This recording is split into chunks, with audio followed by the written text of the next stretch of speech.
I'd like to welcome Dr. M Molefe, who's going to be speaking on an African ethics of personhood and bioethics, a reflection on abortion and euthanasia. So just a little bit about Dr. M Molefe is that he's a senior researcher at CLEAR, which is the Center for Leadership Ethics in Africa at the University of Fort Hare. His research focuses on African ethics, bioethics, development studies, environmental ethics, and social and political philosophy. He is the author of numerous works, including an African philosophy of personhood, morality, and politics. Just a bit about the book that he's going to be touching on a little bit, I hope in the next couple of minutes. This book explores the salient ethical idea of personhood in African philosophy. It is a philosophical exposition that pursues the ethical and political consequences of the normative idea of personhood as a robust or even foundational ethical category. Personhood refers to the moral achievements of the moral agent, usually captured in terms of a virtuous character, which have consequences for both morality and politics.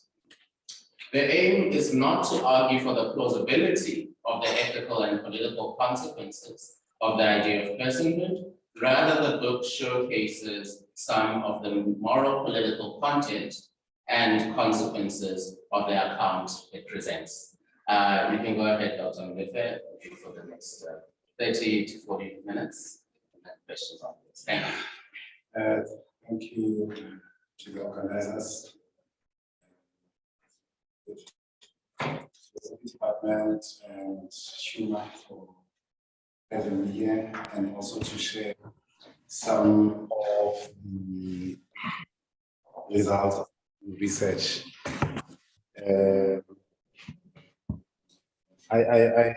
work I'm going to share with you, I started working on it around 2020, and yeah, it's just a few ideas that I thought are worth exploring and really thinking about and exchanging ideas.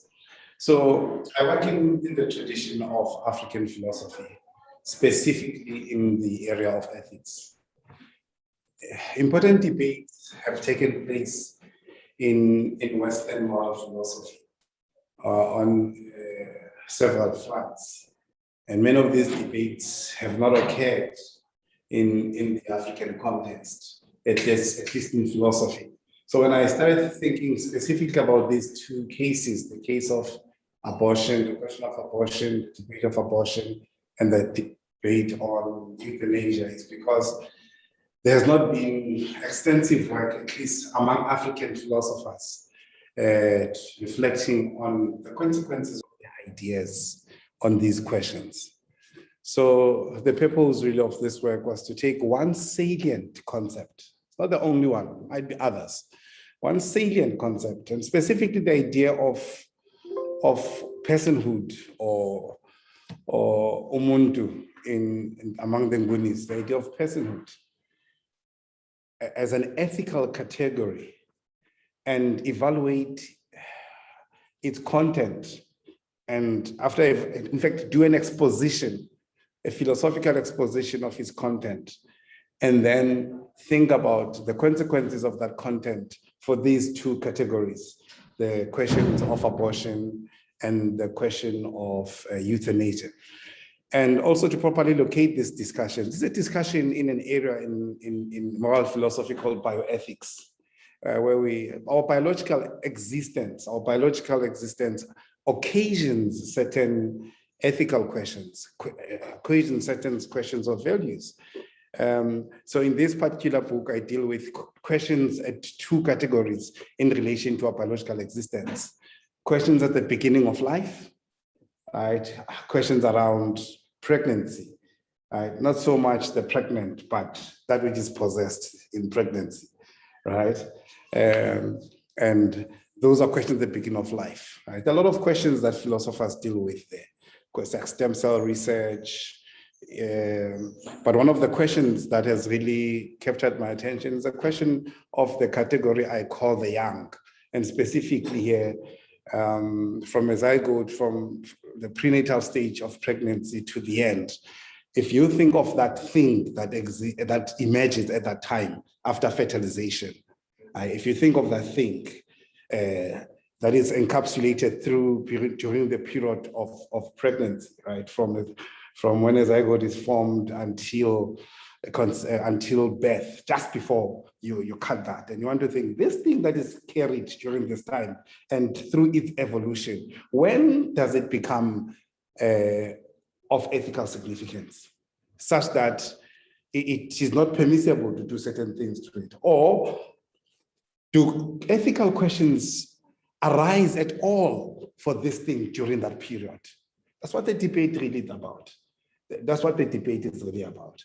And in this way, then we're asking questions about, does this thing that is carried, however you may classify it, you know, is it a thing of value? Right? Is it throughout, or it's not a thing of value throughout, or it's a thing of value at particular periods? So that's the question. The standard Western view that I was encountering in the literature in abortion, well, so on the one hand, you find people like Warren who say throughout the entire period of pregnancy, this thing that is carried, it has no value at all, and therefore abortion is permissible. Right? On the other hand, you find views that says from the second trimester, the fetus has developed to a point where it carries moral value, makes moral claims on us. From that period on, it is impermissible to terminate, but you can terminate before then, right? So the question then is around when is abortion permissible, and if it is, when is it permissible? Or on the other hand, there are those who say it's not permissible at all. Those on the other hand argue that throughout the entire period it is permissible. Right? And the key question then is how do you determine permissibility? How do you determine impermissibility? Right? So philosophers, to deal with that question, they use a methodology of what they call moral status. So moral status is a term used to indicate things towards which we have value, things towards which we have obligations, or things that we have obligations to, right? Obligations to respect them, or obligations not to harm them, and of obligations also to benefit them. So there's that concept that we use. And the key question then, if you state it in philosophical terms, is if you limit it to a fetus, for argument's sake, does a fetus have moral status? Or at what stage during pregnancy is the thing that is carried through a woman's body? When is it of value, if at all? That's what the question is. That's what the question is. On the other hand, there's a question that has to do, this is the beginning of life, right? On the other hand, there's a question towards the end of life, right? Towards the end of life.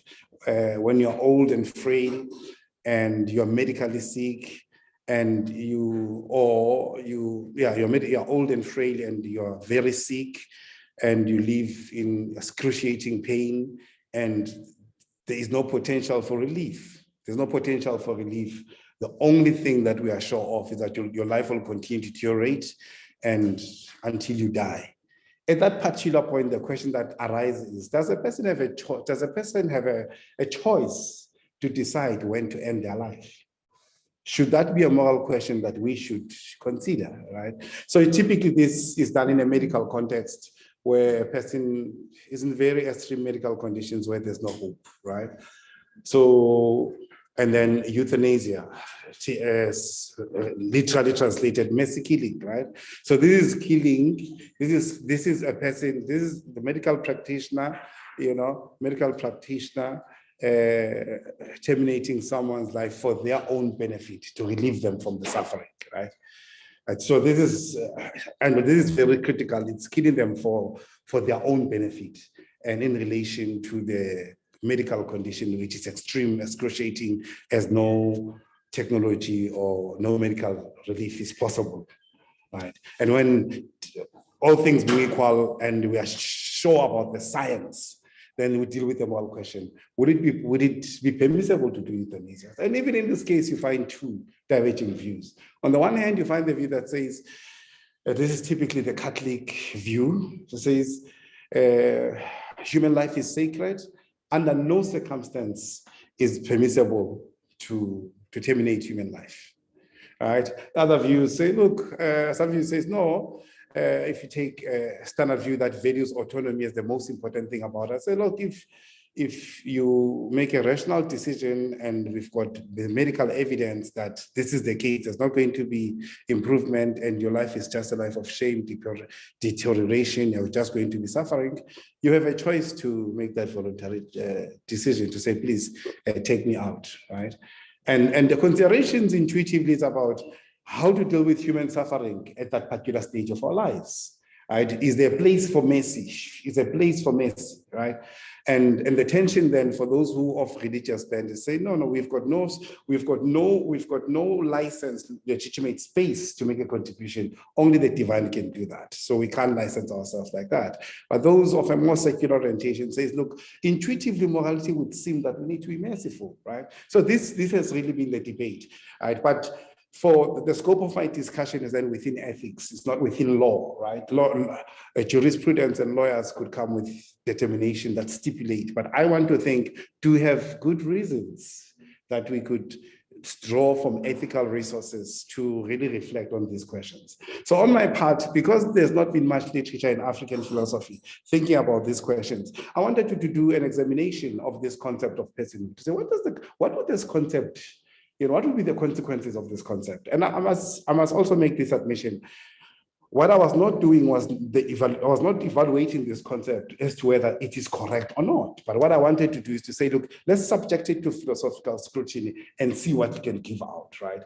And then from there, we can come back to do the latter project of saying, is this a plausible view or not, right? So that's what this project is about. Take a concept, and the motivation for that kind of project is that often than not, many of the important things that affect us in the world, we tend to think them using Western lenses or lenses from the global north. But for me, it was important to start thinking about these problems from the global south, specifically an African perspective, and specifically the concept of Ubuntu, or as I put it in my work, the idea of the ethics of personhood.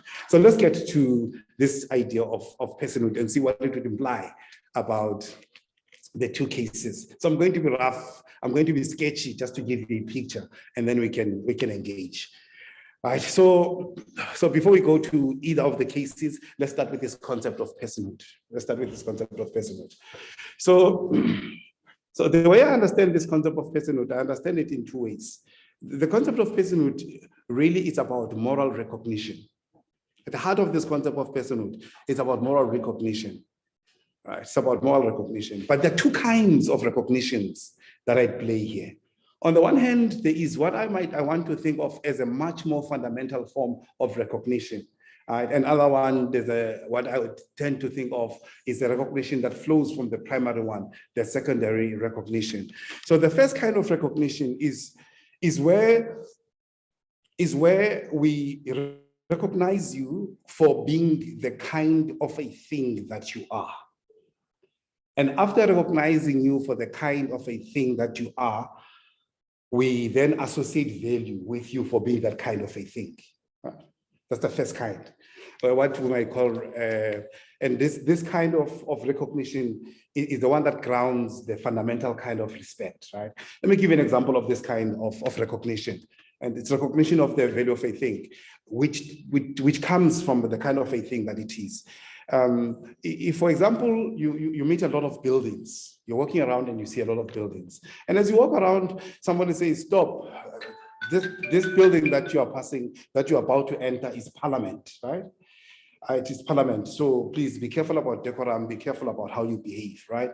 So when they stop you in that way, there's a call for you to recognize that this building is distinct, legally and politically in the country from any other building. It's distinct from your house, it's distinct, ontologically occupies a status. And when we're aware of the status, there's a particular way that we must relate to that particular building, right? Another way to think about this is very controversial. a lot of, you might not like a particular president. You might not like a particular president, right? You might not like this president because of how he conducts himself. But when you relate with him on the mere fact that he's a president, there's a particular kind of respect that you must give him. So here what you're recognizing is the state ontology, it's the status of the office that he occupies that grants him some kind of requirement that you respect them, which is different when you have to think about another kind of respect, what kind of a president they are.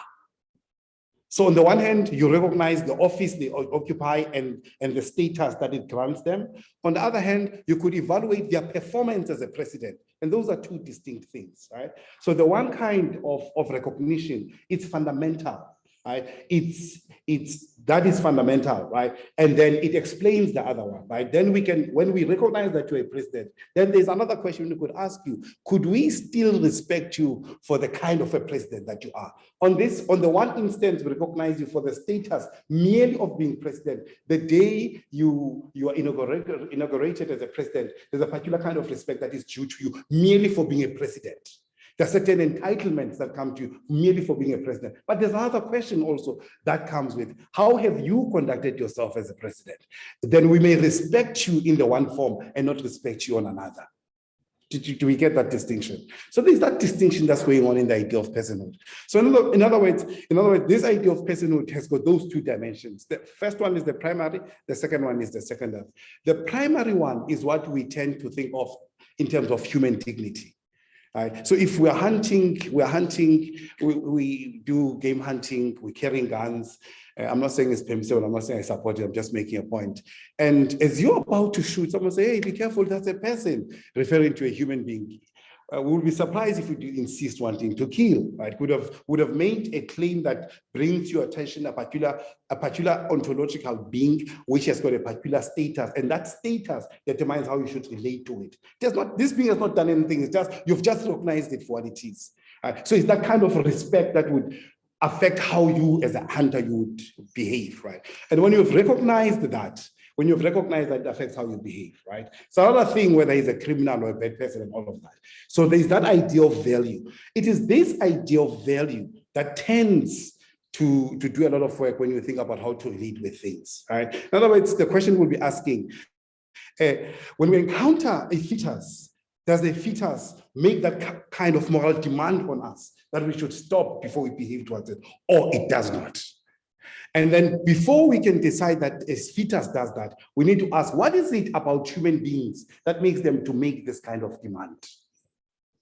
I hope that is clear, right? So there's that aspect of the concept of personhood about the deeper form of recognition. There's the other side of the secondary form of recognition. The secondary form of recognition focuses on how you, as the kind of a thing you are, you've conducted yourself.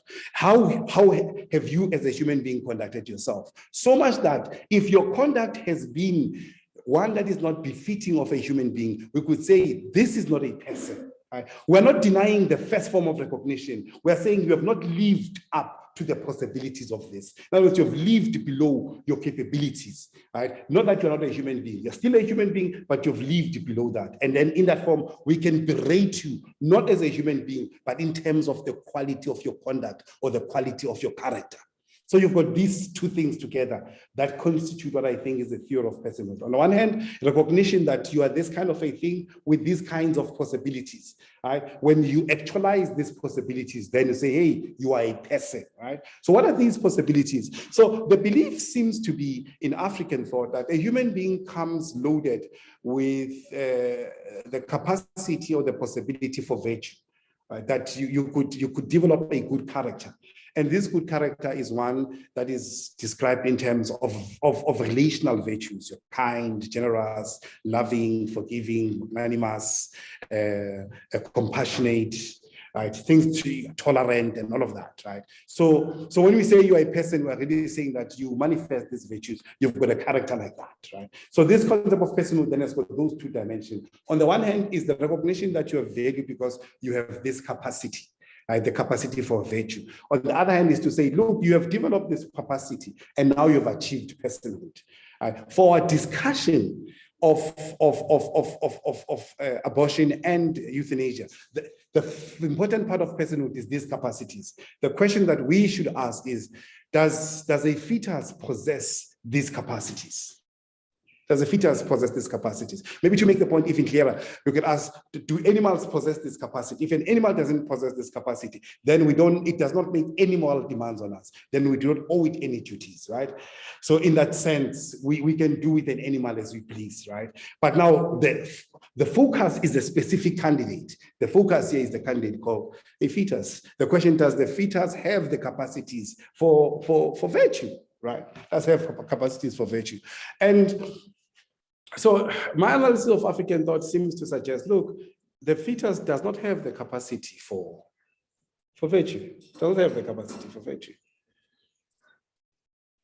But as much as it doesn't have the capacity for virtue, it's if you put a fetus here and you put a donkey, for example, there's a difference between them. Though both of them do not have, at least to a reasonable threshold, capacity for ultimately developing virtue, it seems that there's an important difference between them. That one seems to have a potential for this capacity, while the other don't have the potential. If the most important thing in this theory is that ultimately, how we will measure your life is in terms of you being able to pursue virtue, having a potential seems to make all the moral difference. So in that light, a fetus in this particular view is very important. It's morally significant, and its significance is that the most important thing in this thought that one day you should be able to pursue or Ubuntu. If a fetus, unlike a donkey, unlike a piece of paper or a brick, does have a potential that this does not have, it seems that should count for something, right? And merely because that should count for something, it seems that a fetus on this particular view makes some kind of demands on us. And this is important also if you think about what is important in this theory. The moral constraints generated by this virtue-centric theory is that if the most important thing that we must care about, that ultimately we want to put you in a stand and want to ask ourselves as a community, have you lived what it means to be human? Anything that has got a potential for that should matter. Right? I'm not saying it should matter to the same degree as those that actually have the capacity, but it must matter to some degree. On that basis, this particular view seems to imply that a fetus has got a partial moral status. It's partial because it doesn't have the actual capacity, but it has the potential for it, right? So there's a difference between the two. In other words, if you're in a trade-off situation where you have to choose between a fetus and someone who actually has an actual capacity, you actually have to choose the one with the capacity because they count more, because they're much more closer to the project of virtue than the one with the potential, right? So that's how you resolve that. So just roughly, on this particular view, the thing that is contained merely because it possesses the potential for that which is the most important moral consideration in the world, it has moral status, unlike things that don't have that kind of potential or capacity. Right. So on this particular view, if you take this idea that the most important thing about us is participating in relations of excellence, anything that has got a capacity for that, capacity or potential for excellence has got value. We must consider it when we make decisions that will affect its future. For that reason, this kind of idea seems to entail that we've got duties towards a fetus, and therefore abortion would be generally impermissible. So that I think is a consequence of this philosophical idea. Let's turn to the question of euthanasia quickly. Another thing that's interesting about this view is that at the height of what is expected of humanity is that you must live a life that is exuding with excellence. Right? The life that's exuding with excellence is that life where if you think of it negatively, is where your life generally is not characterized by shame. Not characterized by shame, right? And this shame, and specifically by shame here, it's what I could think of as biological shame, because it's opposed to the kinds of excellence we associate with the person, right? So the longer you live, you're expected to your body to be decorated by this excellence, right? In other words, you're supposed to have this good character, and this good character becomes the jewel of that really makes you to stand out as a human being, which is really your goal, right? At old age, this still seems to say one writer, Godfrey Tangwa, by African bioethics, he makes a very important, one of the things that Africans fear the most is that suffering and shame associated with old age. Right? And the intuition is that kind of debilitation that comes with old age tends to be opposed to the excellencies that one would have acquired over time. And this debilitation would tend then to cast a dark cloud, or to remove that status that one would have achieved by accumulation of personhood, right? And for the sake of preserving this, what you might think of this, what a person would have worked hard for, this status of dignity. And the notion of dignity, I'm using it as dignity in a performative sense, where you were able to amass the dignity associated with your performances, right? So considerations of why euthanasia, this idea might permit euthanasia, comes from the fact that anything that might mar or might associate your life with shame due to old age or to disease may be contrary to consideration of the excellences associated with personhood, to preserve your personhood, right? Or its memory or its importance, right? This theory permits euthanasia precisely because at that particular age, you've reached a stage physically and medically where you can no longer pursue a personhood or excellence, but you are in a stage where that personhood itself could be undermined by the shame associated with this extreme medical condition.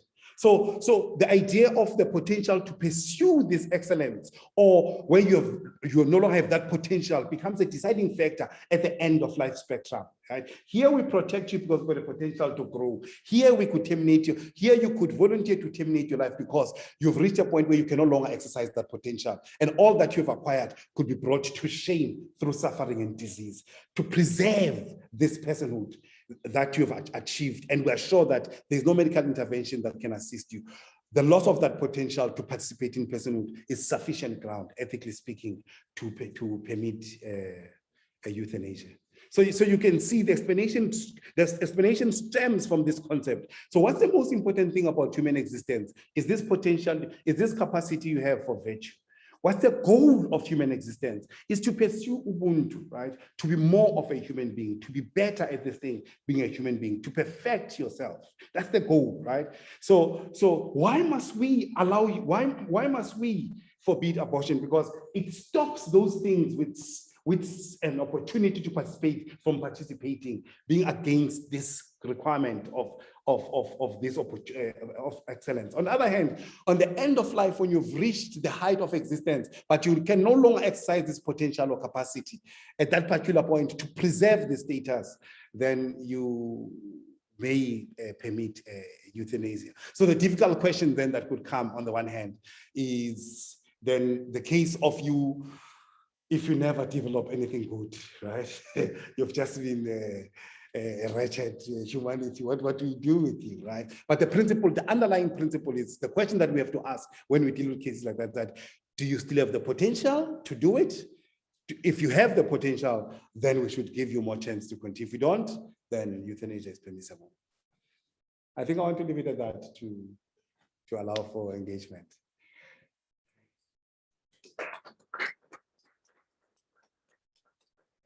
Thank you, Dr. Molefe. Yeah, so I'm just gonna field questions and then maybe add some of my own, starting with Tom.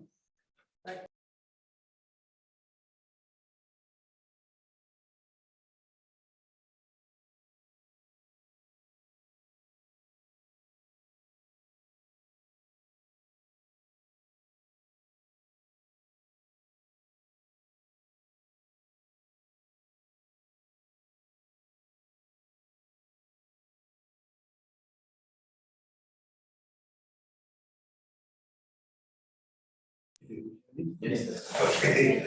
Okay, can you hear me now? But at least I can hear you. Yeah, okay. The ones online, they hear. I can hear. Okay. Okay, cool. I'll speak up a bit. So, yeah, I'm sympathetic to your comments about the beginning of the one question would be, the kind of potentiality you identify,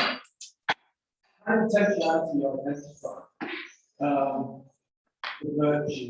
Now, some people would say that potentiality is insufficient for a person. I want to get clear about whether you think it's sufficient for a person. Wasn't quite clear on that. But you see, the follow-up question would be, those people who think it's insufficient would say, therefore abortion is permissible, because you don't have a person. We have something that might develop these these virtues later on, but that's really beside the point. We don't have a person. So that's my question about abortion. The question about euthanasia would be this waiving of the powers in old age.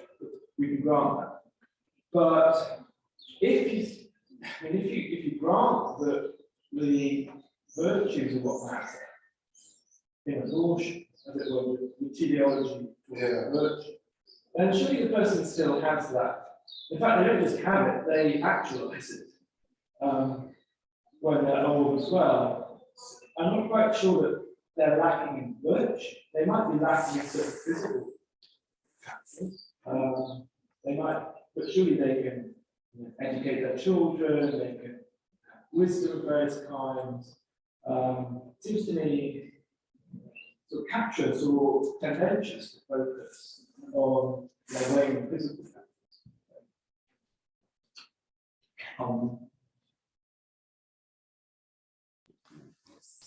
Do I go? Yeah. Look, thank you.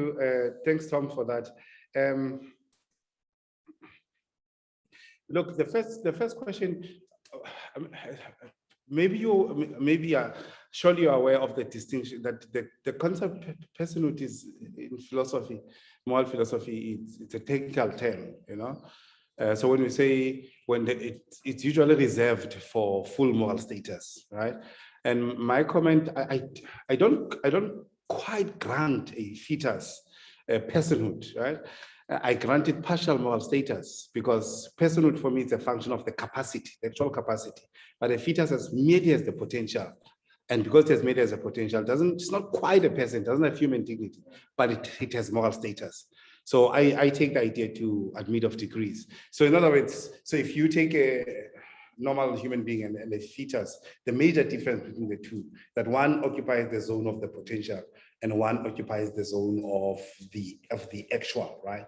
But maybe what might be unintuitive about this idea is that it implies that even a zygote, insofar as it occupies the zone of the potential, has got partial moral status. Maybe the question might be, could we draw a distinction between second trimester, fetus and the zygote? Would we want to say which does the degree of the potential matter and all of that? And I think the more decent thing to say, if as long as it is settled, the sufficient condition is, will you be able in the near future to participate in excellence? If that is settled, then you've got partial moral status. So the question of degrees is not important. I'm not sure that's intuitive. I'm not sure that's appealing, but the consequence is that abortion is impermissible throughout pregnancy. As soon as you're conceived, as soon as there's conception. So I'm not sure that's appealing, but at least this view, if what is important is excellence in that sense, it implies that. I also think that a lot of people, perhaps the majority of these days, seem to deny that that's sufficient to grant moral status. Okay. So people say, yes, there is this long-term continuation, but that's insufficient to confirm moral status on fetus. I mean, I think they're wrong, but that's what they said. Yeah. Well, I say, I think it's sufficient. I think, yeah. So, but maybe the second question as well. Maybe to the second question. I don't think for me it's just about the winning of. For me, I don't think it's just the winning of powers and. All right.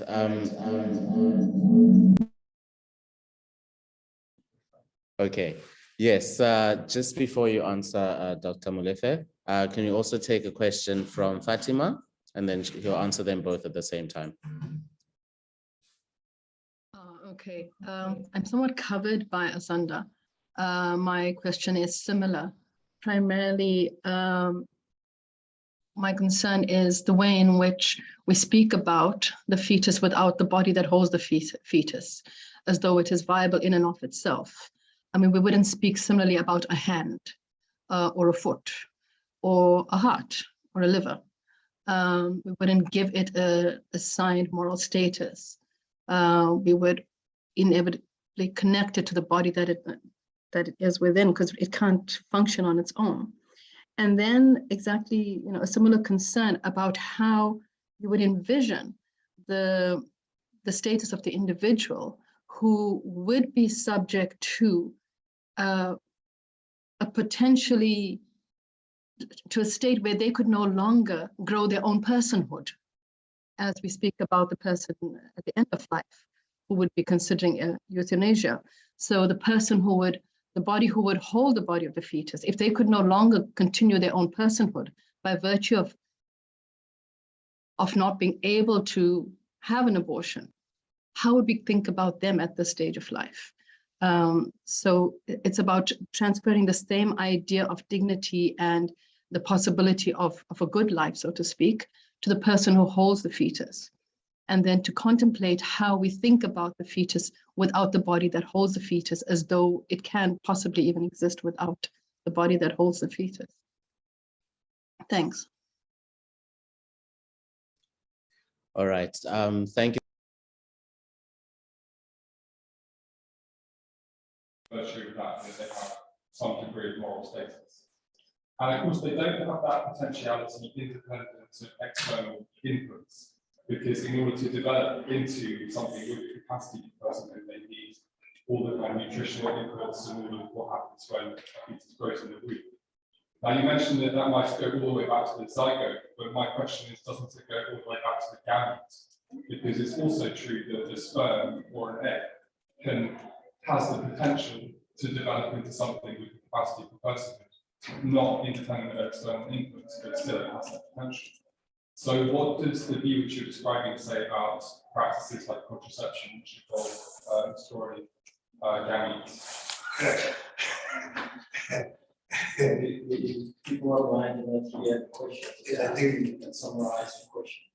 I don't want to summarize this question must be repeated. I think it's an important question. Yes. It's an important question. I think it must be repeated. Okay. The mic is Shall I on. repeat it? Yeah, please. So Can you hear?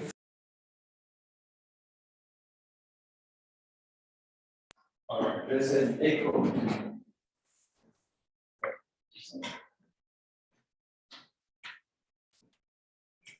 Okay. Is that okay now? Yes. So my question is about the potentiality, because the fetus doesn't have the capacity for personhood, but it has the potentiality or the potential for the capacity for personhood, and that's not independent of external inputs, because it needs all of the nutrition and help to become a child. But is that not also true and equally true of a gamete, such as a sperm or an egg, because that has the potential to develop into something with the capacity for personhood, not independent of external inputs, but nonetheless. So what does the view which you're describing say about practices of contraception which involve destroying gametes, such as using spermicidal gel?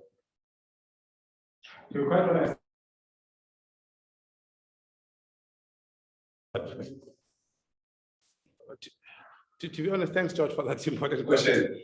Look, to be quite honest, I didn't think about the implications of my view, particularly of potentiality in that extent. But what occurs to my mind is that maybe my view might want to further draw a distinction between potentialities that morally matter and potentialities that don't morally matter. Because the kind of external support that is required for a zygote and the kind of external support that's required for the gametes, as you say, I think there's a difference there. I think there's a distinction there that one could carry. That one has got a potential to enter into an evolutionary process where they can participate in the project of excellence, but one is outside of that particular evolutionary process. And I think metaphysically that difference makes all the difference. But I'm not sure I've not thought about it in terms of what that would imply for if contraceptives, but I'm thinking metaphysically, one could draw that distinction, that it makes all the moral difference whether you've entered into that evolutionary process. And then post-conception, you've entered into that evolutionary process. So I think that metaphysical difference should have serious bearing. But I don't want to follow it through to think about what would it imply for contraception or not. So in other words, but also look, if you think about even how I frame this theory, it seems that for me, I think those who have entered into that evolutionary process that will lead to the capacity being developed, I think those for me, it's obvious that they've got partial moral status, but also because they've entered, then we've got a duty to do that. But for me, remember that I don't require, my theory it does not require that we maximize perfection. It doesn't require that. It doesn't require that everything that has got the potential to do so, particularly those that are outside of the evolutionary process, that we should include them. So if you take this as a satisfying view, then it could entail that but I don't want to commit myself. I need to think much more carefully about it. But I think there's a metaphysical distinction which has got moral consequences that we could draw, whether you are in the evolutionary process or not. I'm not sure if that goes a long way, but I think at the very least, if we can recognize that, I think theoretically can allow me to say, look, we've got duties to these, we don't have duties to these kinds of things with this potential. Thank you so much. I think I want to also give space for the critical, I guess, engagement that we're seeing in the. Look, I'm not even seeing. Yes. That. I wish I could read.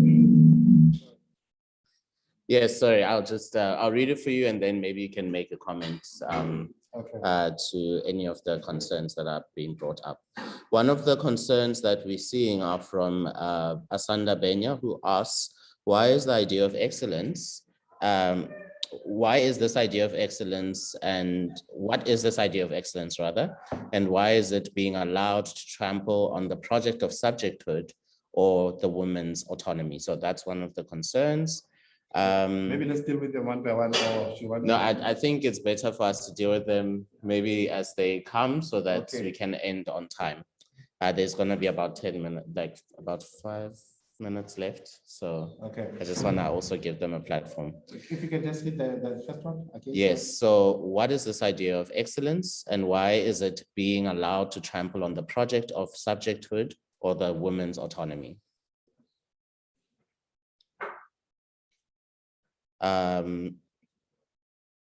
And then from Bernard Weiss, there's also an issue that you're not obviously drawing the right conclusion from observing that the embryo is merely a potential person, given that the mother is an actual person. So the idea that the potentiality of the embryo is very much already contingent on the actuality of the mother, and that obviously has consequences for whether, I guess, abortion would probably be permissible on those grounds. So I mean, there are a number of other comments. Maybe I'll read the last one because I think Samantha Richmond who says, thank you, Dr. Molefe, for sharing these thought-provoking theoretical philosophical postulations. Where do you think the scope lies to bridge these theoretical constructs with legal jurisprudence when it comes to abortion and euthanasia? So I know that there are many other questions. I'll probably save them for you so that you can read them, but perhaps you can respond to these considerations. Yeah, so the first one, I think that, I think in relation to why is excellence used to trample on the autonomy of women, I think I've responded to that. And I've responded to it by saying, let's rethink what concept of autonomy are we using. If you're using the liberal concept of autonomy means independence, then that's another. And I'm saying that the idea I'm using of autonomy is the one that is typical in feminist and in African thought, where autonomy is understood metaphysically as something relational. And I'm saying, why is this relationship not in, so even that conception gives you a different conception of subjecthood, right? Subjecthood is not the Cartesian sense where I'm just stuck alone in my head, but it's the idea that I understand my subjecthood as something as in terms of interdependence. But the implications of my view, which might even maybe burdensome to some people, is that it requires us also to include a fetus in those kinds of relationships as part of what it means to be involved in thinking about our personhood. If it is true that a fetus has got moral status, then when we imagine our personhood, we must also include it in those kinds of relationships. So I don't think it's a trampling of autonomy. I think it offers a different way to think about autonomy. Let's not think of autonomy in liberal terms. You could think of autonomy in communitarian or in feminist terms, where autonomy is understood in relational terms. And in that way, those relationships can be extensive, right, to include even a fetus. Yeah, and there was a comment by Vice about, I didn't understand. That the potentiality of the fetus is very much already contingent on something that's actual, right? Which is the person who's carrying the pregnancy, right? So it seems like that would already, I think I guess the need of the theory that you present to try and kind of create almost like a distinction between the two entities that are in question becomes a bit murkier when you see that the existence of the one is very much contingent on the already existing other. Yeah. I'm not sure I follow the thought. I'm not sure that I follow the thought. I'm not sure I follow the thought. I think obviously biologically one depends on the other. But I'm not sure that I cannot metaphysically ask the question about, does this thing count in its own right? I'm not sure. That's why I'm saying if somebody can tell me what they read in that dependency, that would be very interesting. I'm not, yeah. Yeah, because the question is that there is, I mean, I'm not to use the term, thing, but that already the person who's carrying what you call a thing. I'm using the thing here with inverted commas, yes. Exactly. So this is already a person, you know, and like Bernard is arguing that the other one is just a potential. And I think the question that everyone is posing relates to the fact that first, this person who's got life, and it's also how you understand life, is completely absent in this thinking, and is just considered, you know, as an accessory. So what about this person, you know? Yeah, but that is, I don't know if my explanation, maybe my explanation is insufficient, right? Maybe my explanation is insufficient. I don't think my presentation at least presented this person as invisible, because I wanted to determine the status of this thing carried, and I'm calling it a thing because I don't want to beg the question by assuming that it already has value, right? But at least now my talk has suggested that this thing has a potential. Right? This thing has got a potential. And then the question, I think the pressing question that I'm asking is this: is the choice of the actual person so powerful that it overrules the potential of of this thing. I think that's where the real debate is. That's where the real debate is. But for us to settle that debate, I'm saying there are different ways to do it. One way to do it is to take a moral model that says autonomy is the most important thing in the world. If you say autonomy is the most important thing in the world, then it seems the actual person counts more than anything, right? But I'm saying I am not going with the autonomy model, at least the liberal model of autonomy that says that the subject as something removed from everything is the only concern. I'm saying there are other ways to think about autonomy. And I'm saying if you're drawing from the feminist literature, you're even standing in a position very close to mine, because you've got a different conception of autonomy, the relational conception of autonomy, right? Which recognizes this kind of a relationship, right? Which recognizes the responsibility to grow this potential, right? I mean, the position of the fetus is very close to the position of the infant, right? The infant also, the difference that it's outside now of the mother, but the dependency still continues, right? For this child to develop to become a normal functioning human being requires to depend on these mothering relationships. Right? The question can still be posed analogically to say, but why must I leave my autonomy to focus on my life and focus on this? Why can't I just abandon them, right? And and what will be the basis for saying that, right? And I think the key question comes from exactly say, how are we thinking about how things come to a value? If things come to a value because of reason, it's obvious that an infant does not have reason, right? It's obvious, right? It's obvious that an infant does not have autonomy. At the very least, got the potential for it. So the analogy, the correlation between an infant and the fetus is very close, and often implications of one have got implications for another. And from feminist perspective, this is very serious if you think about it. If feminist ethics uses the mother-child relationship to think about morality, it's a relationship of dependency, and dependency is the one through which you are able to empower, to care, to help the other to realize their personhood. Those are relationships that are meant to facilitate the attainment of subjecthood and humanity. And the question that I think, if you think about this from African thought, that is pushing is, why are we not pushing this relationship further backwards? I think that's where I'm pushing, right?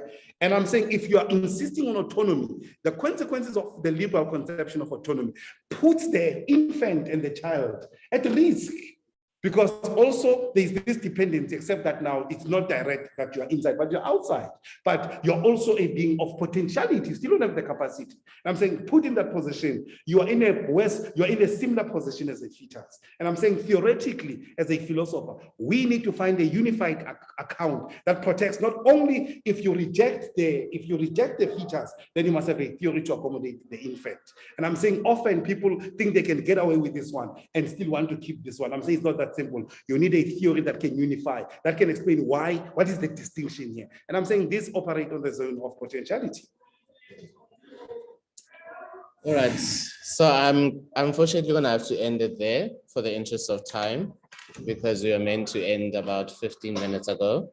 But thank you everyone for all your contributions, and thank you to Dr. Molefe for a very thought-provoking conversation. I hope that it will inspire a bit more debate, especially in these very, topical issues. And also, I think it's important to really think about the implications of the ethical backgrounds that we hold. And I think that's what has been invited today. So thank you all for coming. I hope you enjoy the rest of your day. Thank you. Sure.